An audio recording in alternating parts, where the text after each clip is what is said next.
hopefully Bill and I this next month here, September, we're really going to try and launch an education campaign and do some a little bit more what I consider education around our product, how to naturally look at clients' financial situations and recommend a good situation for them and making sure that we're adding that proper protection for them.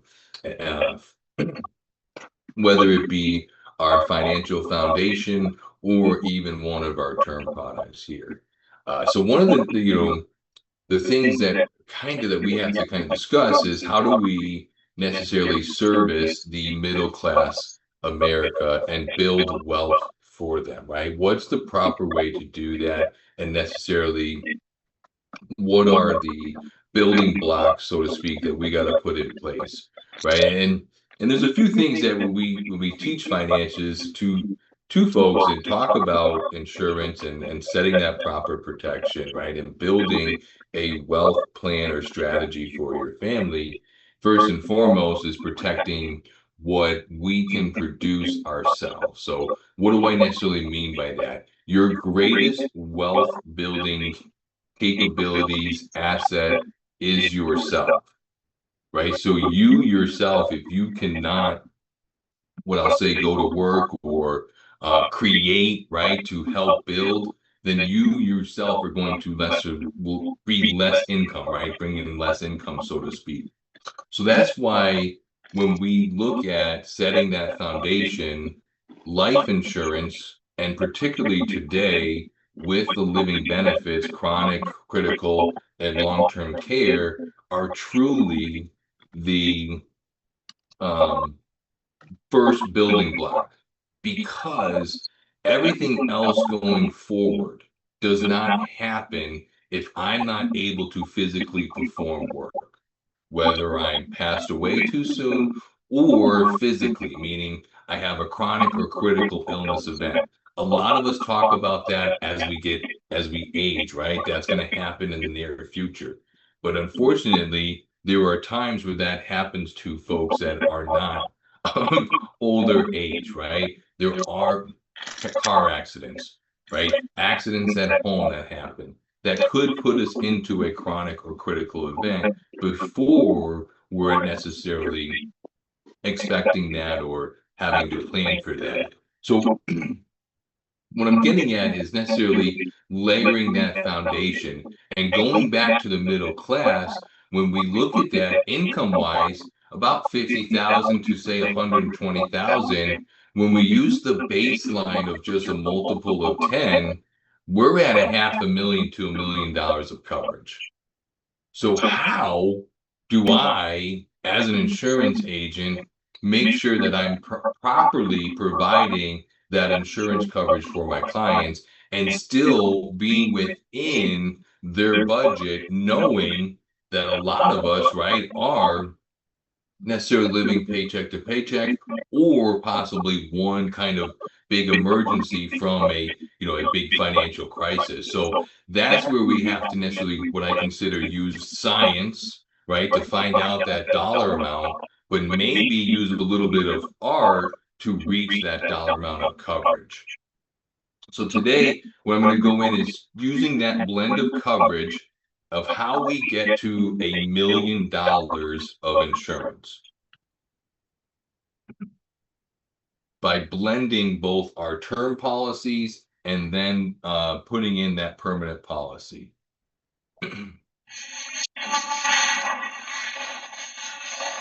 Just curious, Pauline, was my colleague able to join? I don't see her. I do not see her. Maybe you want to give her a call and see what I exactly. did. I just I pinged her on the instant message, so we'll see. Okay. All right.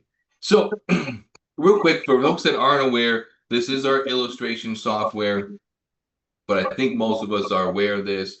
Again, what I want to encourage, and necessarily I gotta be careful of this because we love FFIUL. It's a great product, but we know that it's not going to get me that $1 million of coverage if, again, my client is on a strict budget or not in that financial stable stability, excuse me, to go ahead and be able to fund or contribute to that IUL properly, excuse me.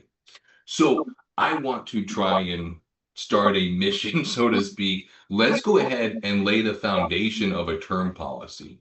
Let's lay that down 10 times income, whatever, and lay that there so my client has 10 times their income if something were to happen for the next 20, 30 years, whatever that situation might be. So, and I'm going to get into this a little bit further. What do I mean by this and how we can adjust this? So the first product I'm always going to look at is this Trendsetter LB. Again, this is the term with living benefits. So I'm going to get chronic and critical illness rider. And let's go ahead. I always use a 35-year-old. Let's bump it up. And I always use a male. So we'll use a female this time as well. So let's go ahead. We have a 40-year-old healthy female that needs $1 million of coverage. Okay, so we looked at her income. She makes about $100,000, maybe 95. So we need about $1 million of coverage. Another way to look at this too, right? Let's just say her income is $75,000, and then she has an outstanding mortgage of $250,000 to $300,000, right? That's $1 million coverage need there as well. I like that scenario better. So let's use that. She makes $75,000. So we know, again, $75,000 in some areas of this country is almost living poor. But more or less, if you have 2 kids, 3 kids, right, that is a tight budget. So we know that they are in a tight situation. So that's why I say this is where that art and finesse is going to come in. So we take that multiple of 10, 75, right, times 10 gives us $750,000. You'll see here that I'm solving per premium. Just to kind of quickly go off on a side tangent for a moment. Let's just say we are working with someone who is on a really tight budget, right? We're at $50,000 or minimum $40,000 take home, right? And that IUL policy is not going to be the best solution for them to get them the most coverage. But we can't let that family go without coverage. So we would really, in that situation, work within their budget and see, okay, what is that true dollar amount that you can afford? And we would solve for that dollar amount. So let's just say it was, maybe I can only afford $75 a month, right? That's the most I can do right now. What's that covers, make sure my family's protected.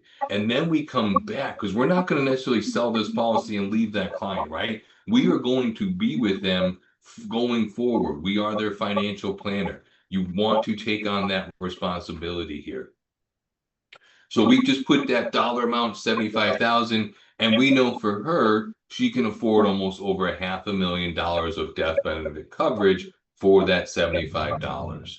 And we would again move forward with that policy for her, but then come back, right, 2-3 years later when she's in a better financial situation, and now we can convert some of that to a permanent policy. Maybe we readjust face amount higher now that she's in a better financial situation. So that's what but we don't want to forego that coverage now or necessarily jeopardize that policy having to be canceled because of financial strains in the future. That was my small tangent there. We're going back to our woman needs $1 million of coverage. 75 times 10 gives us that 750. I'm always going to go with the 30-year term. As I mentioned, the lowest I kind of recommend is 20 years. We do have it going down to about 15 or 10, but I don't recommend it going below that 20 to 30 years to adjust for pricing. Now, I'll just touch on riders. As I mentioned, chronic, critical, those are going to be involved already in our policy. And then lastly, on the output design, again, these are just extras. So let's go ahead, run our illustration. We'll know that that 750 is actually pretty close to that $75 that we ran before there. But we can take a look. So $750,000 is just under $90 a month. Now, again, this is where if I need to adjust for price, there's three ways to do this. Or excuse me, two ways to do this. One is reducing the term length. So I would go down to 25 years to get me to $70 if $75 was her limit, right? If we had to go down to $60, right? Maybe I'd bring it down to a 20-year term. I could really bring it down to 10 to 15, but I don't recommend that. Reason being is most mortgages, most incomes, right? We want to have that covered for at least 20 years. I'm going to make a reassessment after 10 years for sure. But again, I want to make sure I have coverage for at least a minimum of 20 years. And what I mean by that is after 10 years, my income may have jumped. So again, we're now probably readjusting policy coverage at that time. Now, once we have that term in place, this is where we're going to go to this add plan feature. If I can encourage you to take some time to practice utilizing this add plan feature, this will help you understand necessarily between two different IULs, if we're seeing how premium affects it or how a death benefit might affect it, or again, just kind of getting in that price range of two different products here. So now we're going to move over to our FFIUL, new plan, same client data. And you can see here, it carried over my 40-year-old female. And now we're going to go into policy design. So my face amount, that's the first thing I'm going to adjust. We're going to go right down to that 250 to get us that $500,000 mark. Next thing I'm going to look at is the plan periodic premium. I want to open up that calendar and we're going to pay target until she reaches age 65. And then the last thing I'm going to adjust is my death benefit option. We're going to go with that graded death benefit here. So I have graded 250 and we're paying target till age 65 for me, excuse me. Moving to our index accounts. Again, it defaults to that global, but I definitely want to take advantage of an unlimited upside, right? So we're going to go ahead and put some of our allocations into this uncapped. Now, lastly, I'm going to touch on riders. I'm going to remove the chronic illness rider. And we are going to add the long-term care rider to this policy. Okay, so now I have chronic illness rider, I have long-term care coverage, and I have critical illness rider up to $1 million. Long-term care up to $250,000. But I have that chronic up to $750,000. Oh, I think I forgot to put my non-guaranteed. Let me go back.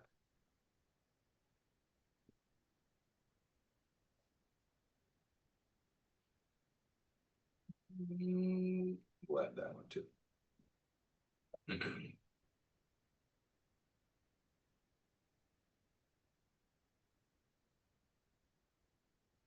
Oh, the concierge rider. Well, for those that are aware, right, we know we want to add that concierge rider for $250,000.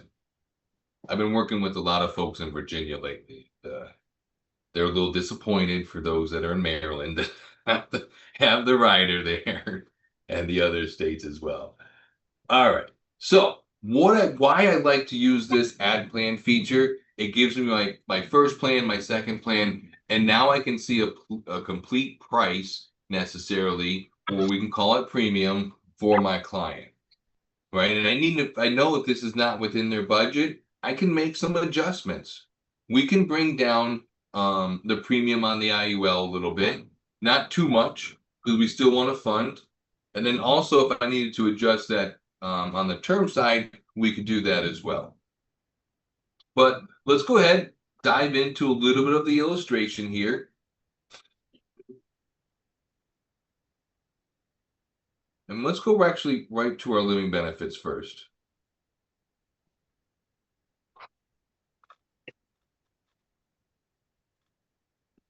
So again, those aren't aware with the critical illness rider, this is going back to setting that proper foundation, right? Putting in place, if I'm not able to earn income for whatever reason, we all think of it necessarily life insurance because I pass away. But what I've mentioned before, and we talked about, this is the new life insurance. This is the hybrid life insurance, right? I'm able to use it while I'm still living. Do you guys hear that storm coming in there? Sorry. We're having a good storm passing by. Sorry about that. So that critical illness rider is going to allow me to access that death benefit prior to me passing away if I have a major event there. So with, let me back up just a little bit here, because I do get some questions on this. Dan, what's covered? What's considered a critical illness event, right? Which benefit do I choose during which event there? And the first one I'm always going to ask or necessarily talk to the client about is your life expectancy less than a year? Mm-hmm. If it is, we're going to go with the terminal illness rider. And we're going to try and apply and accelerate my terminal illness rider. The next one then is if I have a little bit more than a year to live and I'm still necessarily able to move about mobility wise, I may look at the critical illness rider. And that's going to allow me to accelerate that 90%. So let's take a look at that. Again, now at age 66, remember, her term is still available to her. So I have $300,000 within my IUL, but I also have that $750 of critical illness rider as well on my term. So if I didn't want to touch my cash value, then I may, again, go ahead and access my critical illness rider on my term policy. But if I were to access it on my IUL, I can get it again. Oh, this is a terminal illness. I could accelerate 100% of that. Now, just keep in mind, we say 100%, right? But Transamerica does charge me for accelerating my death benefit early, even if it's under the terminal illness rider. You can't get that. So just keep that in mind. There's always a cost to accelerating your death benefit early for any one of the riders there. If you finish. Now, the critical illness rider, again, my life expectancies, I'm going to recommend, Transamerica probably tell me to be quiet on this. We want to look at life expectancy under 10 years. And you'll see why here in a moment because of the numbers that come out of this, right? The reason being is Transamerica's going to reassess the client at the time of claim to determine their life expectancy. And that will have a determining factor in the overall dollar amount the client will receive. This is very important. It is one of the misunderstood, I don't know if it's misunderstood or just, again, kind of not thought about, but this is a very distinct difference here where Transamerica is going to, again, do another underwriting assessment for my client there. So the further the client is away from passing away, the less amount of money Transamerica is going to accelerate. The closer that Transamerica feels that client is to passing away, the more amount of money that we're going to accelerate to them. So, Dan, in this scenario, say at 42, they suffer, let's say terminal illness or whatever, critical illness, right? And they reassess and it's determined maybe their life expectancy is, let's say, 20 years. Does that mean 20, right? Does that mean, based on this illustration, that the payout would be about 66,000 and then the remaining death benefit would be 25? Correct. Yep. Yes. That's why, again, Transamerica might not like me saying this, but as you can see, if I have a 10-year life expectancy, right, it bumps up a little bit more on that return to me. Wow. Yes. You'd rather not touch it if you can, or at least if you have two policies, then you know the other policy is untouched. Yes. Because and the other- imagine you got 66 and then what is remaining is 25. It feels Yeah. like it feels like the total is just not even Correct. 100,000. Correct. I will remind you, right?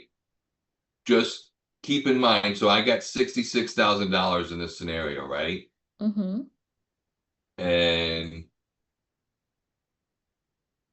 I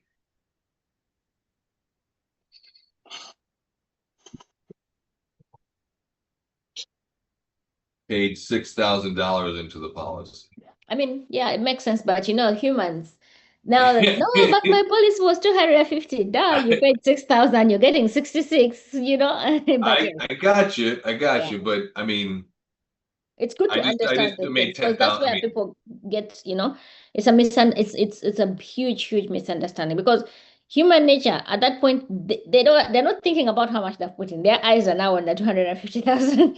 Yeah, Even when you're giving them more than what they're putting. Human nature. So, yeah, but so yes, that's I trust me, it's an eye opener. I had this situation this week actually where someone said same thing. They went for the critical and they're like, it was a sticker shock to say, hey, this was what I got for my critical illness rider. And unfortunately, that's where that led to that training on this of talking about how life expectancy is involved here. So if they pay out, that's 66, and now you're remaining with 25. Mm-hmm. So can you regrow that policy? Yes, but your death benefit is now level. At 25. Yeah. But you can build cash value. The more reason to have two policies, two separate policies. Like we would want to have that term in this situation first. Absolutely. Because now imagine if somebody just had their 250 and then an incident happens and then we have to put in, then they're left with just 25,000. But do they have to continue funding that, or even if they don't fund it, they'll still have that 25,000? So with the critical illness rider, yes, I would have to keep funding that policy if my cash value was not sufficient enough. And at what premium? The original premium? The premiums, the COIs will be adjusted to that 25,000. So they'll recalculate and then give you a premium based off the 25,000. Yeah. Okay. I mean, either way, you're getting more than what you paid, but of course, it's not music to the client's ears. No, it's not. But did you have the $66,000 laying around? No, that's what I'm saying. Either way, they get more. It's just that it may not be what they want or what expected, but it's important. No, but I also probably didn't want the heart attack either. Exactly. All right. I have a question, Mr. Dan. Yeah, absolutely. So if I have like this plan too, and all that happens, and I just want to touch the term LB, can the other remain operating the way it was? Say that one more time. Like somebody gets a critical, they are critically ill, and they just want to touch the term LB, but my question, I'm just seated here wondering, can the term this small IUL you created aside remain the way it is, growing the money? Yeah, if you leave the IUL. Sounds like a I just want to make sure I understood. Yeah, if I don't touch the IUL, right, it's still going to grow. But and I should have done this previously, and that's my mistake. We should have looked at the living benefits on the term rider here. So the assumption is we get to that term LB fast before we touch the IUL. You want to and here's why. Why I'm going to touch the term LB first. One, I don't want to disrupt my cash value if I don't really want to. Yep. Right. And then what we did with this long-term I'm got ahead of myself. What we did with this IUL is we added a long-term care rider as well. So I have 3 different living benefits on this rider, essentially almost 4, right? But so what do I mean by that? So if I wanted to, I could access a little bit of my chronic illness rider. Here it is, under my term policy, if I have a chronic illness event, right? And Transamerica is going to do that life expectancy. So like Pauline and I were just discussing, I could accelerate 180, but I have a 20-year life expectancy. Transamerica is going to take a haircut on that, as I like to call it, right? So where, if I'm using the long-term care rider, Transamerica is not going to take that haircut. And I'm going to show that here in a moment when we move over to the long-term care rider. So in this scenario, mm-hmm. off of the 570, if, for example, a critical illness happens at age 42, Yep. and their life expectancy is 20 years, they expected, based on this, it would be 43,000. Correct. Yeah. But what is left behind is still 570. Yep. Is So the 570. policy will still continue running. If Correct. by age 55, I have another occurrence, and at that point they say expectancy is 10 years, I could get 86,000. It would be Or no, or it would be less. It would be less. Yeah. Yeah. It would be a little bit less because we're accelerating downward from this 570. So it would be a little bit less. Okay. But it would be right around there. Your thinking and logic is correct there. Look at the craziness at age 68, 300. Yeah, I forget the reasoning behind that. That's not actually the true value the client's going to get. I can't remember why the illustration does it like that. I mean, make a note. Where's my... Yeah, we need to understand this very well, because explaining this to a client, even as an agent, I'm scratching my head. No, I understand. So let's just think of it this way. Right here at going back to age 42, remember, how much did we pay in premiums? Was it like 75 or so?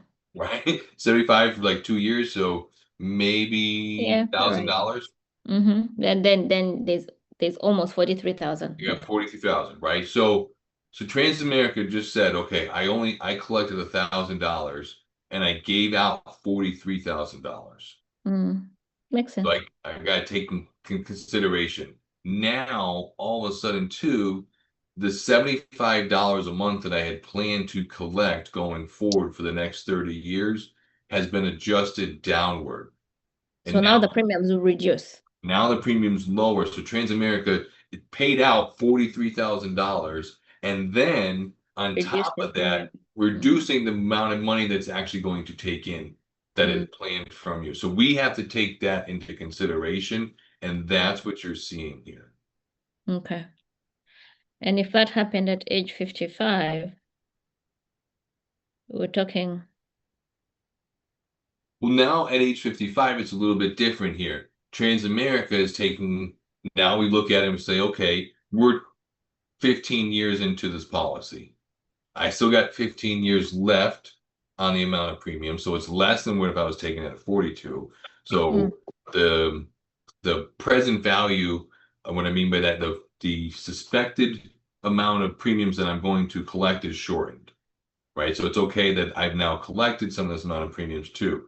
Now we're probably up to, let's say, $15,000 collected so far. I mean, actually, it would probably be about 10. Why does that amount reduce? So if at 42, life expectancy is 20 years, you're getting 43. And at 55, you're getting 30,000 for the same.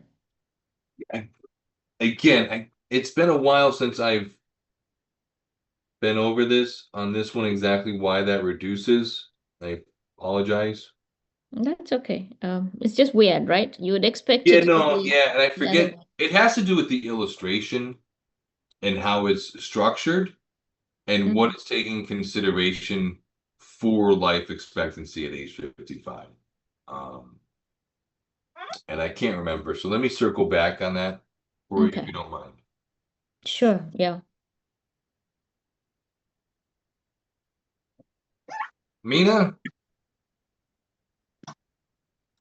Hi. Hi. Yeah. I need to I need understand to a little understand bit a further. little bit further. So you're So saying you're that saying that if at if at 42 42 we do the we do maximum the maximum acceleration, they're gonna acceleration, we're give gonna give whoever whoever 180. No, 180. No, they're gonna give them they're gonna give them 43,000, 43,000, and they have the and they remainder have of the remainder of 570 just 570 in case just something in case happens at something their happens point at of their death, point of death. Mm-hmm. right? Right? Okay. Correct. Okay. Yeah. So does that So mean does that that mean that at at 43,000, the 43,000, 20-year 20-year LE LE means means their their their their their policy their has policy reduced from has 30 reduced years from to 30 20 years to years 20 years automatically? automatically? No. Their term length will not be touched. What we're saying here is that Transamerica, when we first underwrite the client, right, and we first issue this policy, we say that the client has an expected life expectancy of, let's say, 50 years, right? Because we think most people are going to live into their 70s. But if you have certain health events, right, diabetes, high cholesterol, weight, then Transamerica says, you know what, your life expectancy might be a little less than 30 years or 50 years to 70 because of your health issues. So when we look at claims, Transamerica is going to do the same thing. We're going to say, okay, you have a chronic illness claim, but your life expectancy is still 20 years. And we're not going to accelerate. We will reduce the acceleration because we're going to reduce the amount of premiums we're going to collect on you from the original plan. But this life expectancy is necessarily Transamerica going through underwriting again for that client.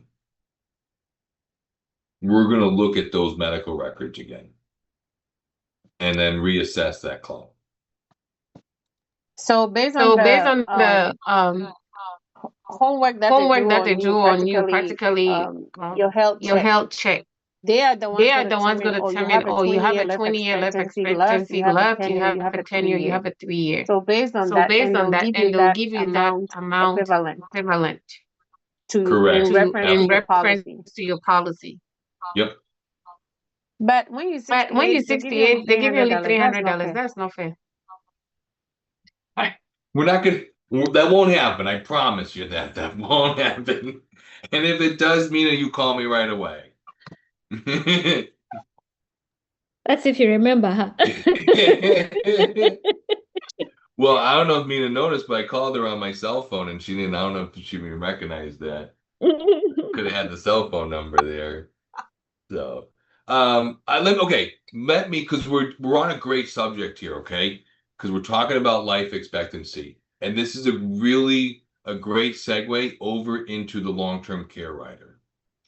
And let me just run this FFIUL again, and we're having a chronic illness event, and what Mina was just talking about, right? Transamerica is going to reassess your client. They're going to determine that life expectancy all over, and that's going to determine the benefit paid out to your client. So, what I necessarily like to talk about is the long-term care rider.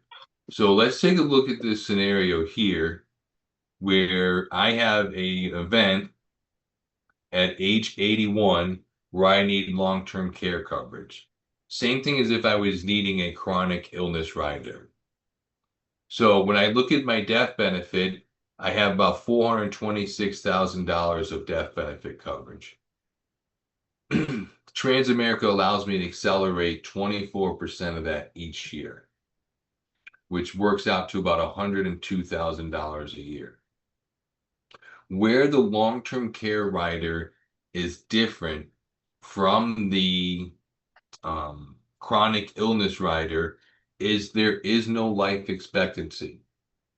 When you call up Transamerica and ask for 2% of your death benefit that month for long-term care coverage, Transamerica sends you 2% of your death benefit. They do not ask or try to determine your life expectancy. We are going to determine if you're chronically ill, right, and qualifying for that long-term care, but we don't take a reduction in the benefit amount that you're going to receive. This is the major difference between the long-term care rider and that chronic illness rider. So that's why, I like the blending of these two, where, yes, I'm going to access my chronic illness rider if I have one of those major events in my early years. But then later, once that term is ran out, now I have the chronic illness rider on my FFI, or excuse me, the long-term care rider on my FFIUL that's going to cover me for a long-term care event. Not to mention also the critical illness rider as well.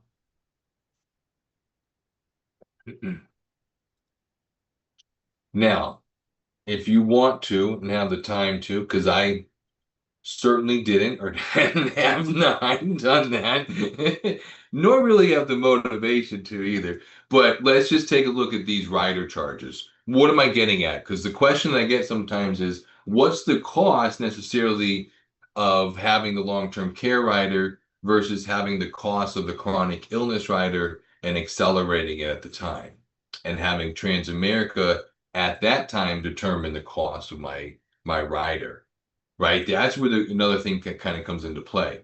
So it's either I pay for my long-term care rider charge up front, and in this scenario, it's less than $100 a month. It doesn't reach $100, over $100 a month until I'm well into my 70s. And why I mention that is because if I try and get a long-term care policy at age 55, 65, I'm paying a minimum $200, $300 a month for $200,000 to $300,000 of coverage. I now blended it with my with my FFIUL, and now I'm able to cut that cost very dearly here, and not have the worry of purchasing a long-term care policy and not needing it, right? And then it's a waste of money. I'm not wasting money in this scenario, right? I have that extra layer of protection. I have built that cash value, and we all know that I will eventually end up using the death benefit.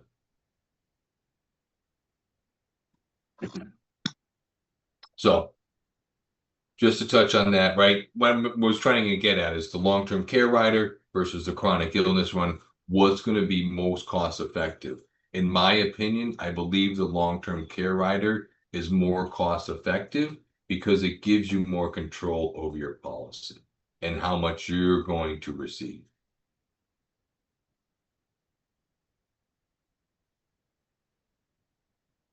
All right. A lot more folks on camera. I appreciate that. Any questions though on this? And then do you want me to touch on the guaranteed, Pauline? Sorry. Caroline, was that you? Yeah. So I was wondering, all the riders that we click on, they have a cost, right? Say that one more time, I'm sorry. All the riders that we click on, do they have a cost? Like if I put 3 riders, do they each have a cost? So let me get to that page real quick here. So on the riders page, the chronic and critical illness rider do not have a charge up front. Okay. Right? We saw that charge when I go and use the rider, right? When we see that reduction there, Transamerica's what's that life expectancy? That's when we're charging the client for using this chronic illness or critical illness rider. The long-term care rider, this one does have a charge. So these will add a rider charge to your policy. And in this scenario, for a 40-year-old female, it's about $100 a year to have that long-term care coverage. Okay. And it keeps increasing, right? Because I see Yes. when the person is 45, it is at 100. Yep. Yeah, we always will increasing when we start getting into our 60s and 70s, and you can see that's where it really starts to increase a little bit there. But by then, right, I'm earning $10,000 in interest each year. And it's costing me $300. So my cash value, policy value is paying for my long-term care. Okay. Good to know. That's the beauty of compound interest. Yeah. Dan, you may have to. Somebody in the chat is saying they're so confused. Would you re-explain this cost and value ledger? What is was put in the chat? Oh, okay. Explain it to me like I were your client. I want to know, what am I paying or what? What does it cost me? What do I get out of it? Yeah, so there's a couple different ways we can look at this. So let's actually go to the illustration. Where is it?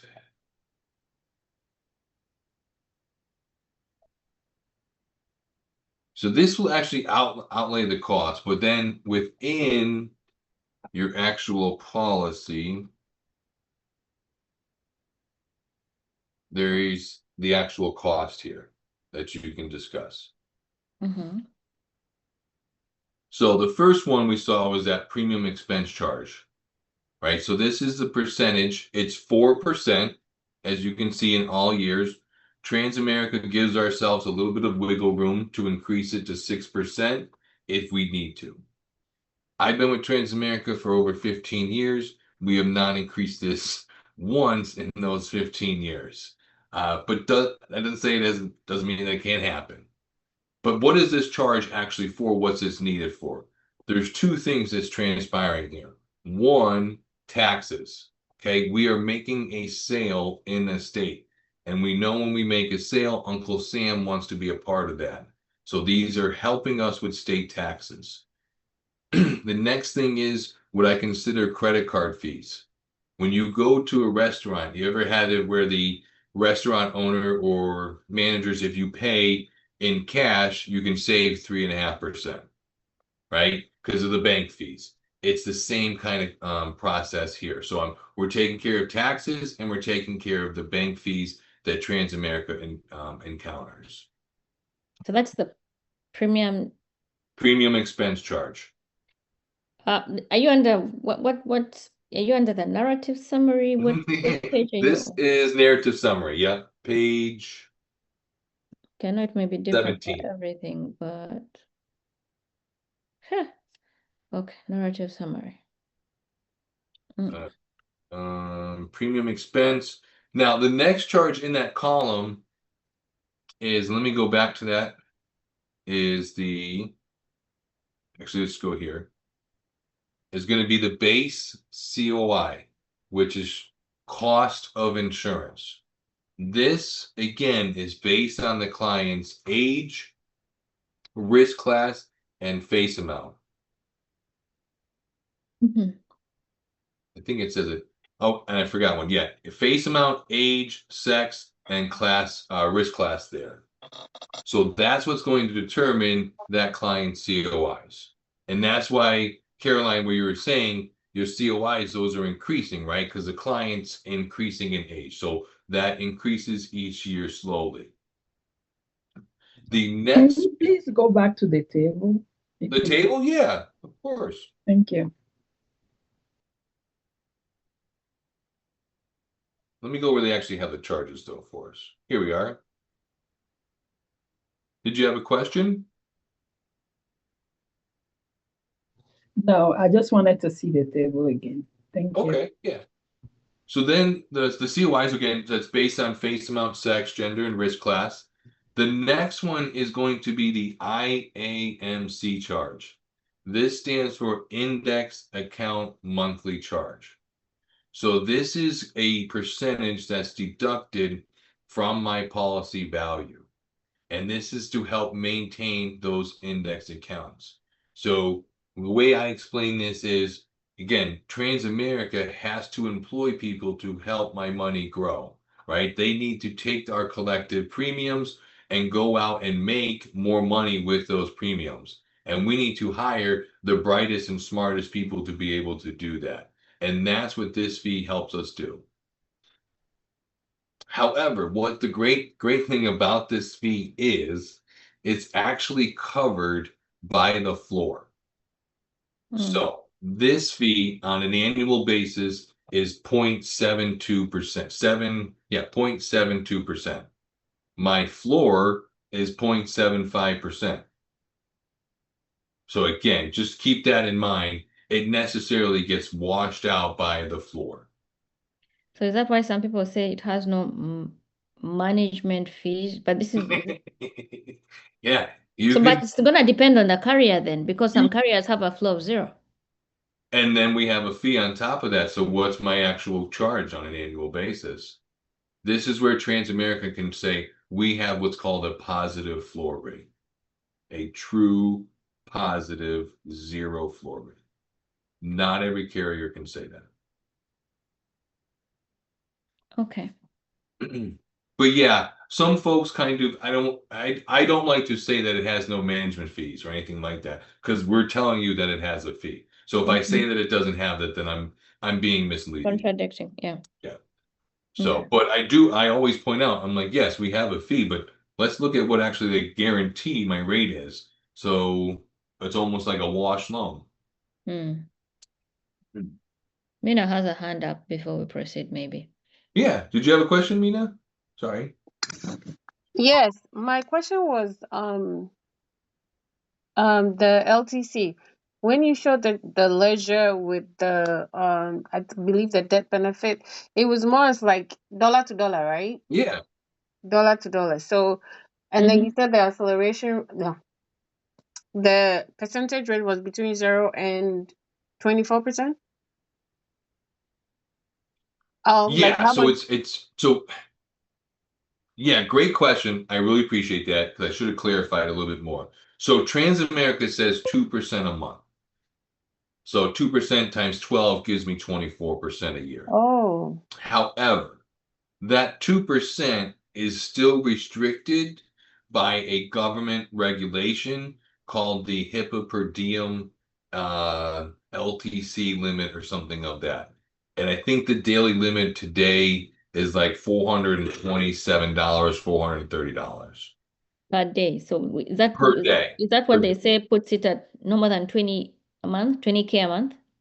Yeah, I can't remember what it would kind of be, right? If that's the math for the So 430 times, just right around there, about 20. So what I mean by that is, so then I look at 420, then 20%, my death benefit, right, could be a little bit higher, and that 2% is higher than the daily limit. Well, then I'm going to be limited to what the government's necessarily going to say to me. But normally that doesn't really come into play. Okay. Nina, does that answer your question? in the beginning, yes. In the ending, no. Where'd I lose you?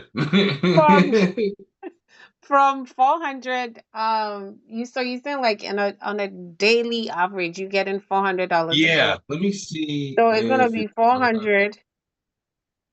Let's say times 30, right? That's supposed to be 30 days in the month. So you're looking at $12,000 a month, more or less. I think it's up to 20,000 as I read. Well, 430 maximum, 430 per diem per day. There it is, 430. Yeah. So let's say 430 times 20, that's times 31, let's say, or 30.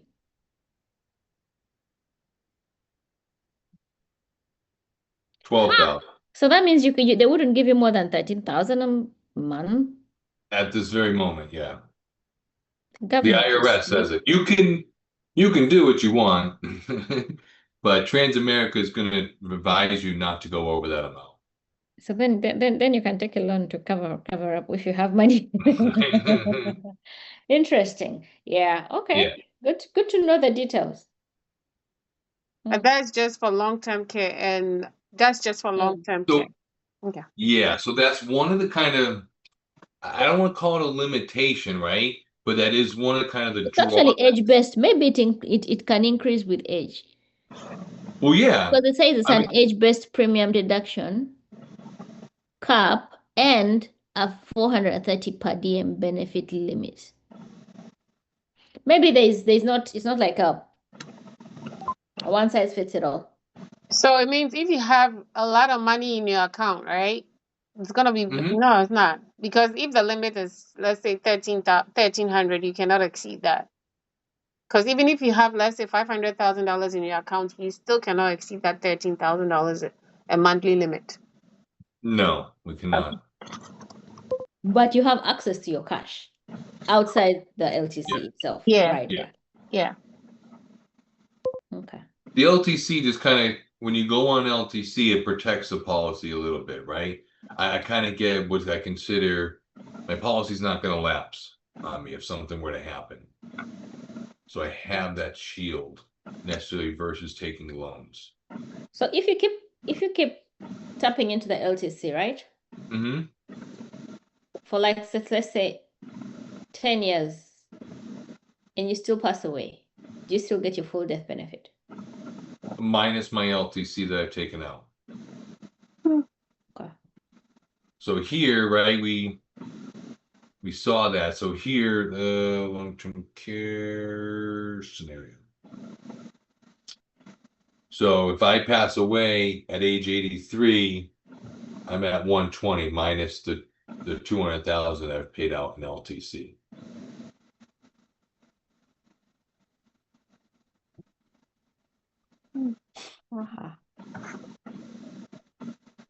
Okay. Let's finish that one last cost there. Yeah, let's finish this for now. Actually, two, sorry. So this one is the one that's controllable for the client. And what do I mean by that? Is this is the one that if I need to reduce, I just bring down face amount. This is correlated to the amount of coverage the client purchases. What does PUC stand for? Per unit charge. So the higher the face amount, the higher that charge you is. got it. The amount of units I'm purchasing is what's going to take into consideration. So let me just show you. So equals to the face amount divided by 1,000 and then multiplied by the applicable PU charge. So basically for every $1,000 of unit that I purchase is going to increase that per unit charge. Now my per unit charge itself is still based on my age, gender, and risk class. Okay. And then lastly here, I'll just touch on it. The policy fee here, again, you saw that is $10 a month. Transamerica gives themselves a little bit of wiggle room to bring it up to $12. All I remind clients for this one is, and agents too as well, this just helps Transamerica keep the lights on. We have a functioning website, someone to answer the phone when you call. That helps us do that there and keep those functioning. And that's necessarily, so that's why I really get upset when I hear about IUL and high fees and high cost, right? So when we finally take a look at this, and I know at the end of the year, it costs the client $1,000, right? So in that trade-off, we were able to get 200,000 plus in death benefit coverage, living benefits. I'm building cash value, right? So am I willing to trade $1,000 a year to help protect my family for the rest of my life? And that's where I get, because everyone looks at this, right? My premium, my contributions amount, this $3,000. But the overall cost of this policy is $1,000. So Yeah, and it $2,000 guarantees you 250,000 and you're growing a cash value of and 2,000. it's going the cash value. Sometimes I get people back to, okay, how much are you paying for your car insurance? And they're Mhm. probably paying 200 and something at the end, at the end of the year. And how much is the value of that car? Sometimes it's 20,000 or even less. Mhm. And there's no cash value. Mm-hmm. And they're diligently paying for it. And I ask them, okay, what is more valuable? Because take a look at this. You're paying 3,000. Yep. So At here, the right? end of So the year, let's- you have a value of 2,000. So it has literally cost you about $1,000 to give you, to guarantee about 250,000 to protect your family. Is that a good return on your So the way to do that is, right, we take a look at this. We say policy value. I got $2,086. I paid, so I'm going to minus what I paid into them, investment? $30.58. Mm-hmm. I lost $900. Divide that by 12. My policy's costing me $81 a month For 250,000. for $251,000. Okay. Now I'm going to go to year 3 here. Okay. So now my policy value is 11,630. I've paid 15,288.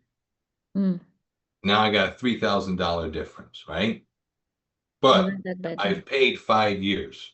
So now 5 times 12 gives me 60 months, right? So now I'm going to divide by 60. Now I'm down to costing me $60 a month. Before it was $81. Now it's costing me $60 a month. So the overall cost of my policy is decreasing. That's because my crediting interest is increasing. Increasing. Wow. So finally, let's jump here. By year 15, 48,358. You can see where this is going. Minus the 45,864 that I've put into this policy. Divided by 15 times 12. My math, sorry, it's been a minute since I've done that. 15 times 12. 180. 180. Thank you. Wow. I'm now making $10 a month. Now, what I remind you is I can get this $10 a lot faster by adding more premium to this policy because my compound interest will outperform this. Excuse me. Bless you. Bless you. Thank you. So this is when you hear phrases like your savings can pay for your insurance, They right? do. My policy is now paying for itself. And that all happens through compound interest and me adding to that overall balance.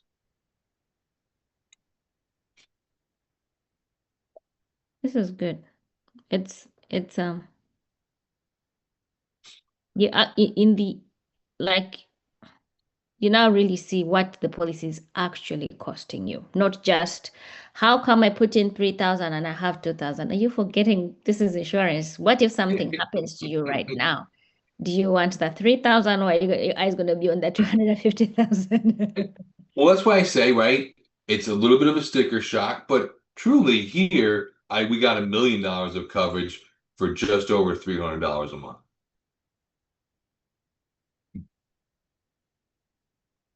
Right. And that is where, that's the value truly. Because then we could start an IUL, put $300 in there, and we wouldn't get the return on the death benefit. Right. Because it's slowly going to not build that cash value. We'd be looking at a little bit further out when we started making money.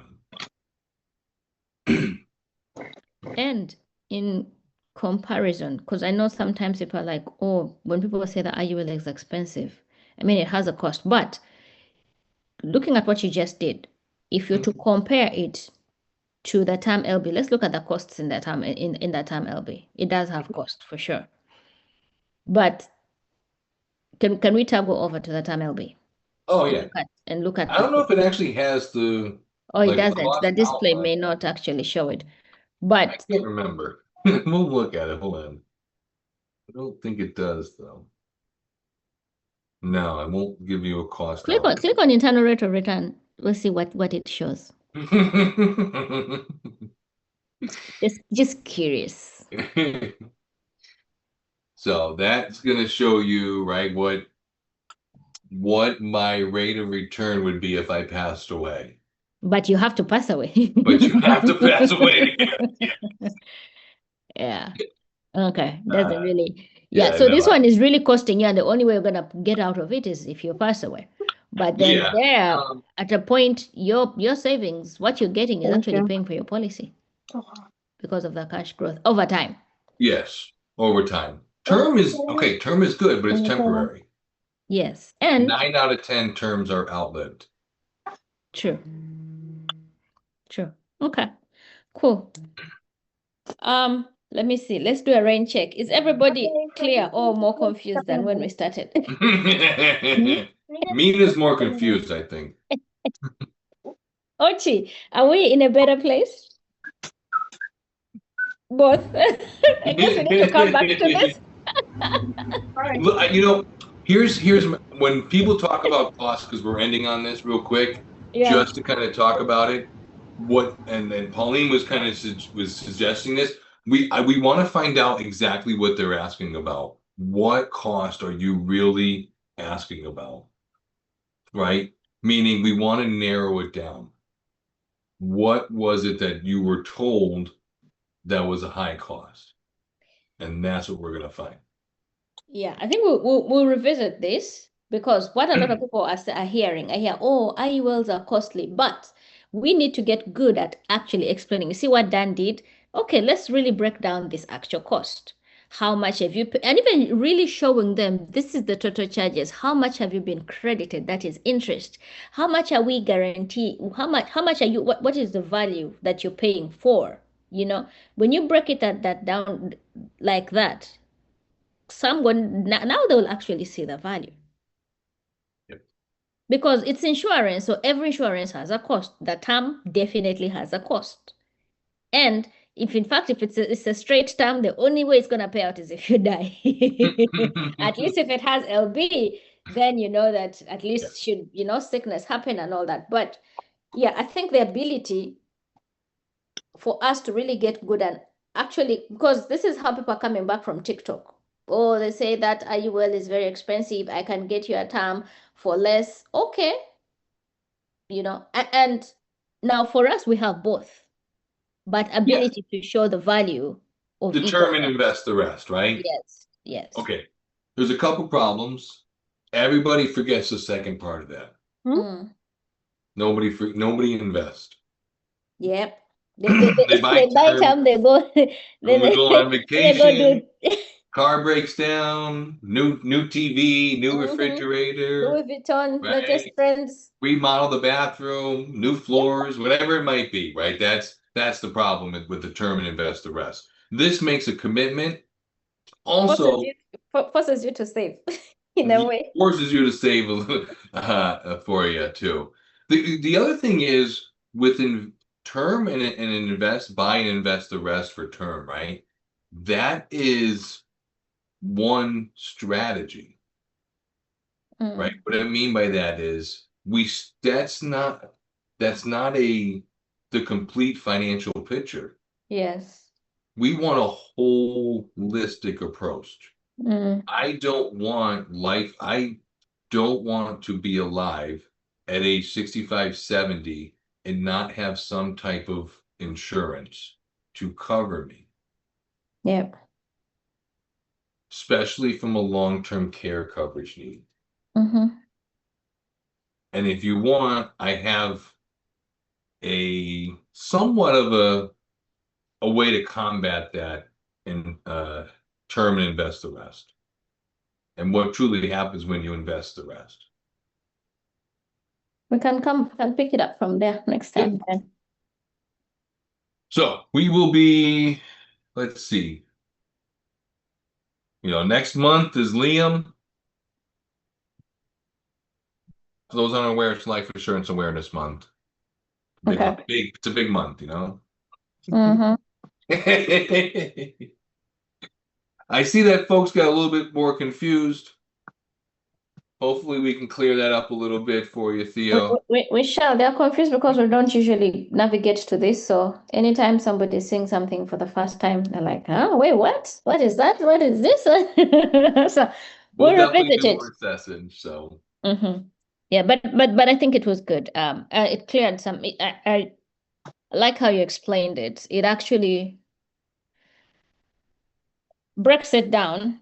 And yes, we're not trying to, because some people don't even talk about that cost. They avoid, but avoiding it is not helping. You'd rather address it, let the person understand what they have and what like they need to know, what am I paying, what am I getting for it, and when am I, and then when you break it that way, they're able to see, okay, so all these charges actually totaled up the whole year, it's just $1,000, and I received some interest, and it's guaranteeing me 250,000.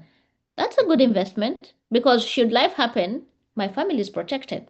But now I know. So when they tell me, okay, the thing is costly, it's insurance, but I actually get some cash value as well. Yep. Yeah, like I said, the battle of costs will probably go till the end of time.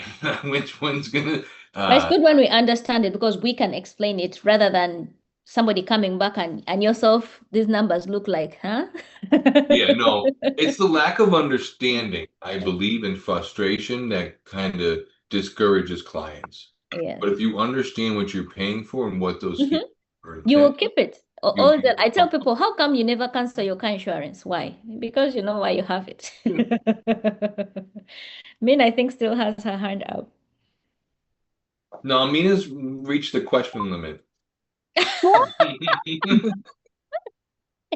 See, I'm standing in the gap for everybody else. You see, everybody's lifting their hands for me, Dan. Dan, question. One. This is, I have to do a policy for somebody, please. And she's in her 80s. What is your best recommendation, please? In her 80s. Like 80, Like 82. like 82. Yes, please. Our only product would be the final expense. An expense, Okay. Yeah. Okay. Next one. Indeed, it is the only bet, because there's no time for money to grow anywhere. All right. Where Next. where are you hanging out, Mina? I'm in New York. Okay. Next one is let's just say somebody has an IUL, right? Because we were having a discussion yesterday. Let's just somebody has an IUL, and I think that's why I called you. And the Mhm. person decides to go no lapse minimum, no lapse.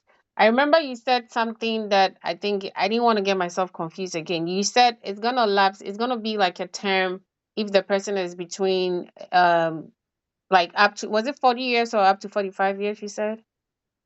It's gonna, Yes. so it's like 40 years, up to 40 years is gonna give them a total of 20 years term.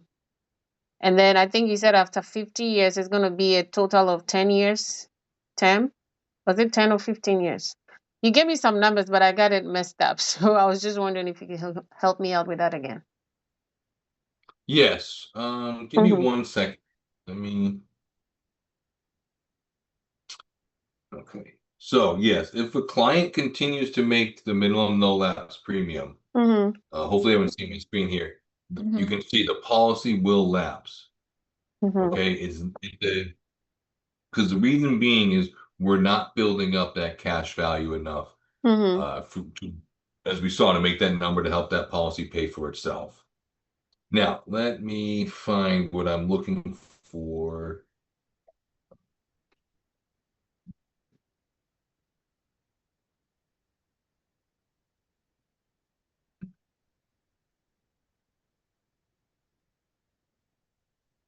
Really? Oh, sorry. Okay. So the minimum Okay. no lapse period here. So this is what I was saying. So Okay. issue ages up to 60 will have a 20-year period. Okay. And then anyone over the age of 61 will have a 5-year period. Okay. And all that says is just in this scenario, and this person, you can say, if you make a payment of $125 a month, your policy will be guaranteed for the next 20 years Yeah. because she's under the age of 60. Okay. Yeah, those were the numbers that I needed. Thank you. Nope, that's fine.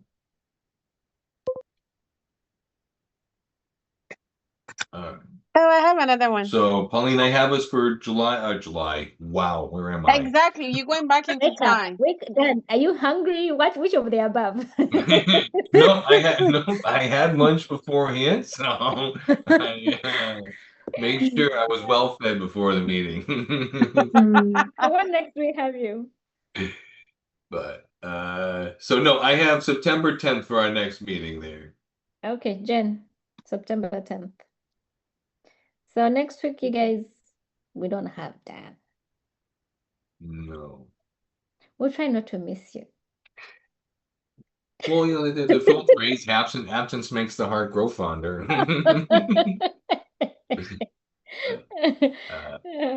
Well, yeah, that's good. Thank you. We appreciate you, Dan. Nope, You've taught us absolutely. quite a lot, and we're able to always, you always sort us out. So thank you. We've learned a lot from you. Trust me, we're better than a lot of people because of you. You make us look good, huh?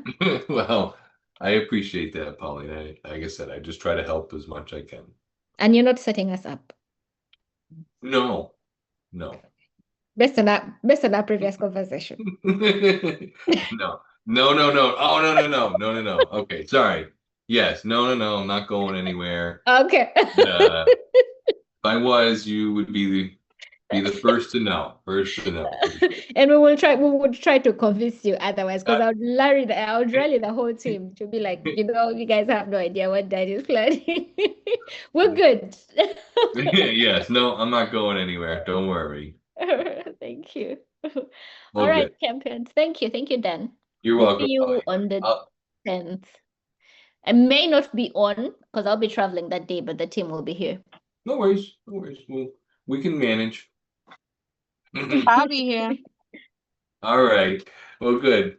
All righty. Thank you. All right, everybody. Hope everyone has a good weekend, and we'll see each other soon. Sounds Thank good. you, Thank guys. you. Weekend too. Bye.